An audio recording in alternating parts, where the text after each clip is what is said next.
করি, আর উনি যথেষ্ট আমাদের শিখাইছে। আর সুপ্ত ভাই, রিশাদ আপু, পূরণ ভাই, মারুফ ভাই, মারুফ ভাইয়ের কাছে আমি, আমার মনে হয় যে ওনার কাছ থেকে আমি একটা যে না পাওয়া যে একটা যে ইয়া থাকে, যে কেন পাবো না, এরকম একটা জিনিস শিখছি মারুফ ভাইয়ের কাছ থেকে। মানে হার না মানা। পূরণ ভাই আর হচ্ছে সুপ্ত ভাই, রিশাদ আপু, ওনারা আমাকে যথেষ্ট চেষ্টা করছে, যেমন হাতে ধরে ক খ শিখায় সেরকম করে আর শিখানোর। আমি আসলে কাউকে ভুলতে পারবো না। রাতের আমি ক্লাসটা করতে পারি নাই আমার এখানে বিদ্যুতের সমস্যার কারণে। আমি অনেক ট্রাই করছি, আজকে আমি 1টা 46 থেকে ট্রাই করতেছি, নেটের এত প্রবলেম এত প্রবলেম।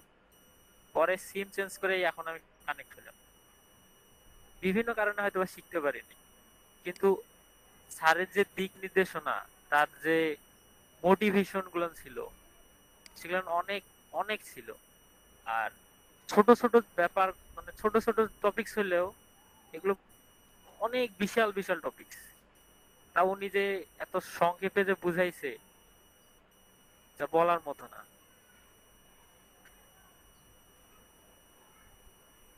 আমি আর এখান থেকে যতটুকু পাইছি, আমি, আমার মনে হয় 12-13 বছরের স্টুডেন্ট লাইফে এত কিছু পাই নাই। এত- মানে একসঙ্গে মোটামুটি এত ভাবে, এত সুন্দর ভাবে গোছানো ভাবে, এতটুকুই ছিল। আর কি বলবো, বলার কিছু নাই, বলে শেষ করতে পারবো না। স্যার শুনতেছেন কি? তো আমি সবার কাছে বলবো যে আসলে কাউকে যদি কখনো কষ্ট দেই তাহলে কিছু মনে করবেন না আসলে। আর অনেককে অনেক সময় সহযোগিতা করতে গিয়ে হয়তো বা আমি একটু ব্যস্ততার কারণে করতে পারিনি। তো সেই জন্য আসলে ক্ষমা চাচ্ছি আর কি। আচ্ছা পূরণ ভাই, এতটুকুই বলবো। আরেকটা জি বিষয়, ভাই। আরেকটা বিষয় হচ্ছে আমি সবার কাছ থেকেই জানতে চাই এই বিষয়টা। ধরেন এলইডিপি আপনাদেরকে যে সুযোগটা করে দিছে, জি ভাই। আপনার এখন আপনি যে স্বপ্নগুলো দেখতেছেন বা অ্যাজ এ সিএসসি স্টুডেন্ট হিসেবে, কম্পিউটার সায়েন্সের একজন স্টুডেন্ট হিসেবে এখানে যদি না আসতেন, আপনার গ্রাজুয়েশন কমপ্লিট করার পর আপনার স্বাভাবিক চিন্তা চেতনা কি থাকতো যদি আপনি এখানে না আসতেন? এখানে এখন আপনি দেখছেন যে না, অ্যাকচুয়ালি এলইডিপি আমাকে যে একটা প্ল্যাটফর্ম দিছে, এখান থেকে আপনি জানতে পারতেছেন আপনার ফিউচারটা অ্যাকচুয়ালি কী। আপনি কি আপনার জি ভাই। একাডেমিক পড়াশোনা থেকে আপনি ফিউচারে কি করতে পারবেন বা করতে পারবেন সেটার কি কিছু জানতে পারছেন? আসলে অথবা জন্ম হচ্ছে থেকে আসলে আমি হচ্ছে বাংলাদেশি, তো বাংলাদেশে আসলে চাকরি পাওয়াটা হচ্ছে একটা সোনার হরিণের মতো।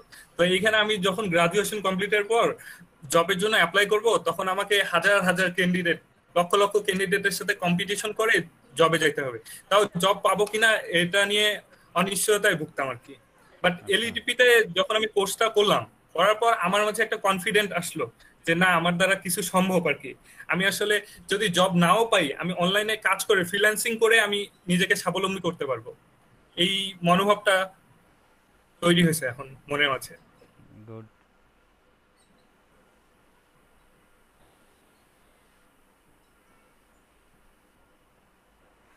আচ্ছা, জি ধন্যবাদ।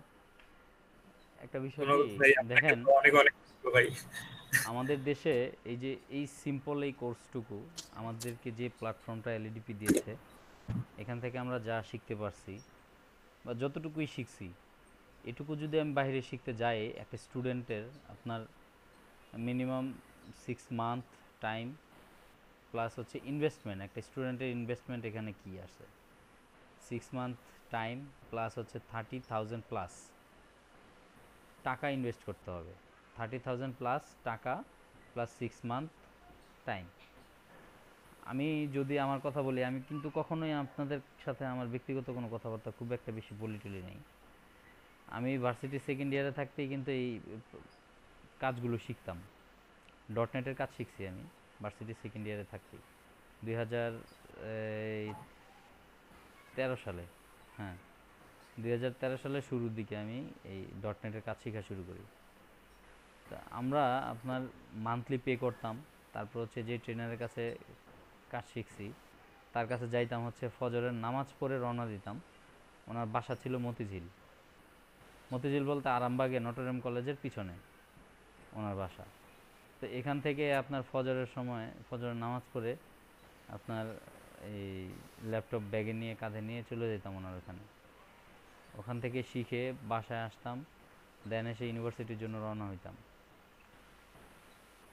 ওই সময় থেকে আমরা যতটুকু চেষ্টা করছি, আর এই যে এই প্ল্যাটফর্মটা আপনারা এখন পাইছেন, এলইডিপির যে প্ল্যাটফর্মটা, এটা যদি আমরা ওই সময় পাইতাম, আমরা কিন্তু শুরু থেকেই হচ্ছে আমাদের যে ব্যাচটা ছিল, আমাদের যে স্টুডেন্টরা বা যে ফ্রেন্ডরা আমরা ছিলাম, আমরা কিন্তু শুরু থেকেই চিন্তা করছি, মানে খুঁজতাম আর কি আমরা আসলে ইউনিভার্সিটির যে পড়াশোনা, এখান থেকে শুধুমাত্র একটা কাগজ বা একটা সার্টিফিকেট দিবে 4 বছর পরে যে তুমি জি, মানে গ্রাজুয়েশনটা কমপ্লিট করছো আমাদের এখান থেকে, গ্রাজুয়েট। কমপ্লিট করতে পারবো। কোনো ধরনের দায়ভার কিন্তু তারা নিবে না। তারপর আমরা যখন শিখছি, যার কাছ থেকে শিখছি সেও কিন্তু আমাদের কোনো দায়ভার নেয়নি। জি সে ভাই। শিখাই দিছে, আমাদেরকে একটা ট্র্যাক ধরাই দিছে, আমরা সেই ট্র্যাক অনুযায়ী চলছি, কাজ করছি নিজের আগ্রহে, যা কিছু করার নিজের আগ্রহেই করছি। কিন্তু আপনাদের ওইটার সাথে আর এটার পার্থক্যটা কি দেখেন, এখানে আপনি চাইলেও স্কিপ করতে পারবেন না, আপনাকে কাজ শিখাই দিয়ে সেই কাজটার মাধ্যমে আপনি কিভাবে আর্ন করবেন সেটাও দেখাই দিচ্ছে এখান থেকে। আমি মনে করি যে আমাদের এই সৌভাগ্যটা হয় নাই, আপনাদের যে সৌভাগ্যটা হয়েছে, আপনারা যা পাচ্ছেন এগুলো আমরা পাইনি আমাদের সময়। এটা ভাই বাংলাদেশ সরকারের একটা অনেক বড় উদ্যোগ, আমি মানে বলবো এই ভাই। যে একটা মানে বাংলাদেশে বিনামূল্যে যে এত, মানে এত বড় মানের একটা কোর্স আমাদেরকে দিতে পারতেছে, মানে এটা আসলে বাংলাদেশ সরকারের, কি বলবো, অনেক বলে ভালো একটা শোনেন, দিক আর কি। এটা হচ্ছে কি, আপনি এই যে ফ্রিল্যান্সিং মার্কেট প্লেসগুলোতে আপনার অবস্থানটা আপনি জানান দিচ্ছেন, আপনি আপনার যোগ্যতা অনুযায়ী ওখানে কাজ করে দিচ্ছেন। এই যে দেখেন, রিশাত একটা মেয়ে মানুষ আমাদের দেশে, মানে আমি আমাদের সমাজের প্রেক্ষাপট থেকে বলি, সে একটা মেয়ে, বা আমাদের ওই যে ফার্স্ট ব্যাচের যে জুথি আপু আছে, সে একজন একটা মেয়ে। এখন একটা ইউনিভার্সিটি পড়ুয়া মেয়ে, সে কখনোই চিন্তাও করতে পারে না আমাদের এই সমাজ ব্যবস্থার মধ্যে থেকে, যে একটা মেয়ে মান্থলি আপনার 30,000 40,000 টাকা সে ইনকাম করবে। ইভেন সেই ইনকামটা করবে সে ঘরে বসে। তারপরেও মান্থলি যে ইনকামটা করবে সেটার জন্য তাকে 9টা থেকে 5টা ডিউটি করতে হবে না, 8 ঘন্টা সময় দিতে হবে না। সে তার ফ্লেক্সিবল টাইম অনুযায়ী সে বসবে, কাজ করবে। তাও আবার প্রতিদিন বড় জোর 1.5 ঘন্টা 2 ঘন্টা বা 3 ঘন্টা এরকম কাজ করলে মান্থলি সে 30 40 হাজার টাকা কামাই করতে পারবে। এটা কিন্তু কল্পনা করা যায় না। রিশাদ কি কখনো কল্পনা করছে সে এখন স্টুডেন্ট লাইফে আছে, সে যে কাজটা পাইছে, সিম্পল একটা, যদিও খুব সিম্পল কাজ, তার কাছে জিজ্ঞেস করে দেখেন খুব আনন্দ লাগতেছে না? তার কাছে কতটুকু মানে ইয়ে লাগতেছে এটা জিজ্ঞেস করে দেখেন। তার লাইফে যে সেই কাজটা পাইছে, হোক না সেটা সিম্পল কাজ। দেখেন আমাদের দেশে আপনি যেই কাজই করেন না কেন, যে চাকরি বাকরি করেন না কেন, আপনাকে দিয়ে একটা প্রতিষ্ঠান যদি 1 লক্ষ টাকা কামাই করতে না পারে, সেই প্রতিষ্ঠান আপনাকে 20,000 টাকা স্যালারি দিবে না। যে প্রতিষ্ঠান আপনাকে 20,000 স্যালারি দিবে, মনে করবেন যে আপনার পিছনে মানে আপনি তাকে 1 লাখ টাকা কামাই করে দিচ্ছেন, এই জন্য সে আপনাকে 20,000 টাকা স্যালারি দিচ্ছে, তার মাধ্যমে দিচ্ছেন, কারণ তার একটা প্ল্যাটফর্ম আছে। এখন এই দেশের সমাজ ব্যবস্থা অনুযায়ী একটা মেয়ে যদি বাইরে গিয়ে কাজ করার চিন্তা ভাবনা করে, আমাদের দেশের মানুষ কিন্তু আগে অনেকটাই খারাপ ছিল, কিন্তু এখন একটু উন্নত হয়েছে। মানুষ কিন্তু এখনও কিছু কিছু এলাকায় আছে যে না, মেয়ে মানুষ চাকরি করবে, এই করবে সেই করবে, এগুলো কিন্তু মানুষ পছন্দ করে না। তারপরে সে যদি যেহেতু কাজটা শিখে ফেলছে আজকে টুকটাক, তারপর নতুন একটা কাজ ধরলো, করলো $5, এখন কিন্তু তার ভিতরে একটা স্পৃহা আসছে, একটা পিপাসা তৈরি হয়েছে যে না, আমি যেহেতু এখান থেকে করতে পারছি, আমি আরও ট্রাই করব। সে কিন্তু তার নিজেকে সাপোর্ট দিতে পারতেছে, সে তার ফ্যামিলিকে সাপোর্ট দিতে পারবে, সে তার ফিউচার যে জেনারেশন আসবে তাকে সাপোর্ট দিতে পারবে। চিন্তা করে দেখেন। আর সে কম্পিউটার সায়েন্সে পড়াশোনা করে, কম্পিউটার সায়েন্সে পড়াশোনা করে কেউ কি মানে গ্যারান্টি দিতে পারবেন যে আমি কম্পিউটার সায়েন্সে পড়াশোনা করছি, গ্রাজুয়েশন কমপ্লিট করে বের হয়েই আমি 30,000 টাকা স্যালারির একটা জব পাবো? আছে গ্যারান্টি? না ভাই, কোনো গ্যারান্টি নেই। আরে ভাই, শুধুমাত্র বাংলাদেশে ঢাকা শহরে একটা ইউনিভার্সিটি আছে প্রাইভেট, ড্যাফোডিল ইন্টারন্যাশনাল ইউনিভার্সিটি, এটার নাম শুনছেন হয়তো বা। জি, এখান থেকে জি ভাই, প্রতি অনেক। প্রতি সেমিস্টারে আপনার 1,500 2,000 সিএসসি গ্রাজুয়েট বের হয়। তাহলে কম্পিটিশনটা কি লেভেলের হয় বাংলাদেশে? আমার বাংলাদেশে দেখেন, এমন কোনো বিশ্ববিদ্যালয় নাই যেখানে কম্পিউটার সায়েন্স সাবজেক্টটা নেই। সাবজেক্ট নাই। এই সাবজেক্টটা তাহলে নাই। লক্ষ লক্ষ গ্রাজুয়েশন যেতে হয় প্রত্যেক বছর। আপনার গলির কর্নারে, গলির পিছন সাইডে একটা ইউনিভার্সিটি হয়েছে, আপনার বাসার পিছনে খোঁজ নিয়ে দেখেন, ওইখানেও কম্পিউটার সায়েন্স আছে। কারণ এখানে তো কস্টিং নাই, খরচ ছাড়া তো পড়াশোনা, মানে বুঝেন না, ইউনিভার্সিটি কর্তৃপক্ষের খরচ হয় না, কিন্তু কামাই আছে ভালো। কথা বুঝতে পারছেন? তো এলইডিপি আমাদেরকে এমন প্ল্যাটফর্মে নিয়ে আসছে, বা আমাদেরকে এমন একটা সুযোগ দিয়ে দিছে এই লকডাউনের সময়। আমরা অনেকেরই কিন্তু অনেক দেখা গেছে ইউনিভার্সিটি বন্ধ, যারা চাকরি বাকরি করতাম তাদের চাকরি বাকরি নাই, যারা বিজনেস করতাম বিজনেস নাই, সেই জায়গায় এসে আমাদের এই সুযোগটা দিয়ে দিল। এখান থেকে যে যতটুকুই করতে পারছি এখন পর্যন্ত আমরা ইনকাম, এটাও কিন্তু আমরা এর আগে জানতাম না। সেটা আমাদের জন্য কি ভালো একটা অপরচুনিটি না? আমাদের দেশে বেকার যে জনগোষ্ঠীটা আছে, আমরা একটা জিনিস চিন্তা করেন, আমি হয়তোবা আমার কথাগুলো একটু খাপছাড়া খাপছাড়া হয়ে যাচ্ছে, আমি একটা টপিক থেকে আরেকটা টপিকে চলে যাই, কারণ হচ্ছে কি আমার হঠাৎ করে ওই জিনিসটা মনে আসে, জন্য বলে ফেলি। আমাদের দেশে একটা মানে আন্দোলন হচ্ছে, আপনারা হয়তোবা অনেকেই শুনতেছেন, যে আপনার চাকরির বয়স 35 চাই, এরকম একটা আন্দোলন হচ্ছে না? জি ভাই, খবরে দেখলাম কালকে। আচ্ছা, আন্দোলনে যাচ্ছে কারা? যাদের এই বছর মনে করেন তারাই জয়েন করে যাদের এই বছর চাকরিতে প্রবেশের বয়স সীমা 30 পার হয়ে গেছে, তাই না? জি ভাই। ভাই তুমি বয়স সীমা 30 পার হয়ে গেছে, এতদিনে যেহেতু তুমি কিছু করতে পারো নাই, কোথাও ঢুকতে পারো নাই, এখন তো আর তুমি 35 না, 45 করলেও ঢুকতে পারবে না। বুঝতে পারলাম। শুধু শুধু এই জি ভাই। আন্দোলন করে লাভ কি? তুমি এটার পেছনে সময় না দিয়ে তুমি এলইডিপিতে কোর্স করো, তুমি এলইডিপির কোর্স করো, তুমি ফ্রিল্যান্সিং শিখো। আরে ভাই, যার যে যোগ্যতা আছে সেটা দিয়ে ইনকাম করতে পারবে। আপনি আপনার কালার কম্বিনেশন ভালো আছে, আপনি গ্রাফিক্স ডিজাইনিং ভালো পারেন, আপনি করেন না রে ভাই। আপনি শুধুমাত্র ডাটা এন্ট্রি করতে পারেন, কপি পেস্ট করতে পারেন, সেটা দিয়ে আপনি আর্ন করতে পারবেন।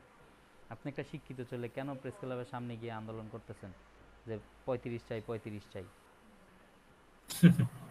আপনি নিজে মনে ফ্যামিলির জন্য বোঝা হয়ে আছেন, দেশের জন্য বোঝা হয়ে বসে রয়েছেন। কিছু একটা করেন, গভর্নমেন্ট আপনাকে সুযোগ দিচ্ছে, উদ্যোক্তা হইলেও তো মানে অনেক বড় কিছু করা যায় ভাই। আপনার ফ্যামিলির জন্য কিছু করেন। এই তো ভাই, অনলাইনে যে বাংলাদেশে ইন্টারনেট আসার সুবাদে, ইন্টারনেটের মাধ্যমে আপনার এমন কোনো কাজ নাই বা এমন কোনো সুযোগ নাই যেটা আমাদের দেশের মানুষ পায় না। কথা বুঝতে পারছেন? এখন জি ভাই। ইউনিভার্সিটির ছেলেপেলেরা পড়াশোনা শেষ করার পরে, আগে তো কত ঝক্কি ঝামেলা পোহাইতে হইতো আপনার বাইরে পড়াশোনা করতে গেলে। এখন অনলাইনে বসে আপনার ইন্টারনেটে বসে সে কী করে, প্রফেসরদেরকে মেল পাঠায়, বিভিন্ন ইউনিভার্সিটির ওয়েবসাইট ঘুরে ঘুরে মেল পাঠায়, তারা অফার লেটার পাঠাইলে এখান থেকে অ্যাকসেপ্ট করে, দেন সে তার স্কুলগুলো জমা দিয়ে, কাগজপত্র জমা দিয়ে চলে যেতে পারতেছে নিজেরটা নিজে। কোনো ধরনের কোনো কিছু ঝামেলার দরকার হচ্ছে না। আজ থেকে 20 বছর আগে যারা পড়াশোনা করতে গেছে, তাদের অবস্থাটা চিন্তা করেন তো কী অবস্থা ছিল। ইউরোপ আমেরিকা যারা গেছে পড়াশোনা করতে, তারা কিভাবে অ্যাপ্লাই করছে, কিভাবে কী করছে। মিজান ভাই, বাংলাদেশে থেকে আপনি বাইরের কাজ করতে পারতেছেন, বাইরের ক্লায়েন্টদের কাজ করতে পারতেছেন, কেউ পার্মানেন্ট জব করতেছে ফ্রিল্যান্সিং সাইট থেকে। তা অবশ্য ঠিক বলছেন ভাই। আমি আমার কথাই বলি। আসলে ভাই আমার চাকরি মানে চাকরির উপর আমার কোনো ইন্টারেস্টই নেই। আমি চাকরি আমার ভালোই লাগে না। আমার নিজেরই সেনাবাহিনীর চাকরি পর্যন্ত হয়েছিল, বুঝছেন? আচ্ছা, আমি নিজেই না করে চলে আসছি। মানে আমার আগে থেকে ভাই চাকরি করতে ভালো লাগে না। মানে আমি যে তবে ভাই আমার কিন্তু ওই কোর্সটা করতে এই সময় মানে যে সময় কোর্সটা করলাম সে সময় আমার অনেক দিক থেকে অনেক সাফার করা লাগছে, বুঝছেন? কারণ মানে এমন সময় কোর্সটা শুরু করছি, সে সময় হলো আমি নতুন বিয়া করছি, বাসায় কেউ কিছু জানে না, বাসায় একটা প্রেশার ছিল, বেকার ছিলাম সেটা একটা প্রেশার ছিল। তো তার মধ্যে বিয়া করছি সেটা একটা প্রেশার, আবার কোর্স। তবে আমি ভাই 4 ঘন্টা ক্লাস করছি, আমি ছোটখাটো একটা ফার্ম আছে সেই ফার্মে সময় দিছি, তারপর হলো ভাই টিউশনই করাইছি, বুঝছেন? মানে আমার লাস্ট 3 থেকে 4টা মাস আমার এত পরিমাণ কষ্ট গেছে। এই এলইডিপি কোর্সের আগে আমি নিজে নিজেই শিখছিলাম আর কি HTML অ্যান্ড CSS এর উপরে কিছু। পরে দেখি যে 5 দিন করি, 7 দিন নাই, আবার আবার শুরু করি 1 মাস পর, হুম আবার কিছু নাই। তো ভাবলাম যে এইভাবে হবে না, হুম অবশ্যই টিউটর লাগবে। পরবর্তীতে এক ফ্রেন্ডের মাধ্যমে ALEDP তে আসা, এক ফ্রেন্ড লিঙ্ক দিছিল, সেই লিঙ্কে অ্যাপ্লাই করা, তারপরে আপনি অ্যাকসেপ্ট করা, আপনার ইনভাইটেশন পাওয়া। তো এই এলইডিপি কোর্সটার পেছনে অনেকগুলো কারণ আছে। সেগুলো হলো গিয়ে এই যে আমরা যে ওয়েব ডেভেলপিং করতেছি, এই ওয়েব ডেভেলপিং কিন্তু আমাদের পরবর্তী কোর্সে আছে। যেহেতু আমি সিএসসি স্টুডেন্ট, আমাদের পরবর্তী কোর্সগুলো আছে, ডেটাবেজের উপরে অনেক কাজ আছে, আছে, কোর্স আছে, যেগুলো আমি অ্যাডভান্টেজ হচ্ছে গিয়ে আমি এই এলইডিপি কোর্সের মাধ্যমে আমি করতে পারতেছি। আমি আগে সার্চ করছিলাম যে ওয়েব ডেভেলপিং এ কি কি করা যায়, মানে কি কি ল্যাঙ্গুয়েজ দিয়ে করা যায়, কি আচ্ছা কি ল্যাঙ্গুয়েজ লাগে। তো এই বিষয়গুলো আমি দেখছি। তো পরে ভাবলাম যে না, এই কোর্সটা খুবই ফলদায়ক হবে, এবং আমার যে আহ, পরের যে কোর্সগুলো সেগুলো তো প্রফিট দিবে, মানে সেগুলো কাভার তো করবেই। তারপরে যে আমি আর্নিং এর যে ওয়ে আছে এইটা আমি পাবো, মানে এইটা এই এই প্ল্যাটফর্ম আমাকে দিতে পারবে। তো ফার্স্ট ক্লাস শুরু হওয়াতেই আমি প্রচন্ড এক্সাইটেড ছিলাম যে না, এখান থেকে অবশ্যই কিছু একটা করা যাবে। তো ফাইনালি গ্রাজুয়ালি আমি তো প্রত্যেকটা ক্লাসে করে নিয়েছিলাম, মনে হয় 2 একদিন মিস গেছিল। তো এইভাবে মোটামুটি যে যতগুলা টপিক ছিল, HTML, CSS, Bootstrap, PHP, MySQL and then WordPress, এইগুলাতে আমি বলবো যে আমরা তো এক্সপার্ট লেভেলের হইতে পারি নাই। আমি আমি আমি এক্সপার্ট লেভেলের হইতে পারি নাই, ইন্টারমিডিয়েট লেভেলেরও হইতে পারি নাই, আমি জাস্ট বিগিনার লেভেলে এন্ট্রি করছি। অ্যান্ড আমি এই আজকে আজকে আমি বলতে পারি যে এই এলইডিপি কোর্সের মাধ্যমে আমি বিগিনার লেভেলে পৌঁছাই গেছি, এবং কিছুদিনের মধ্যে বিগিনার লেভেল ক্রস করে আমি ইন্টারমিডিয়েট লেভেলে যাইতে পারবো। ফাইনালি আমাকে এই এলইডিপি কোর্স এই এই পজিশনটা আমাকে উঠাই দিবে আর কি, দিছে আর কি অলরেডি।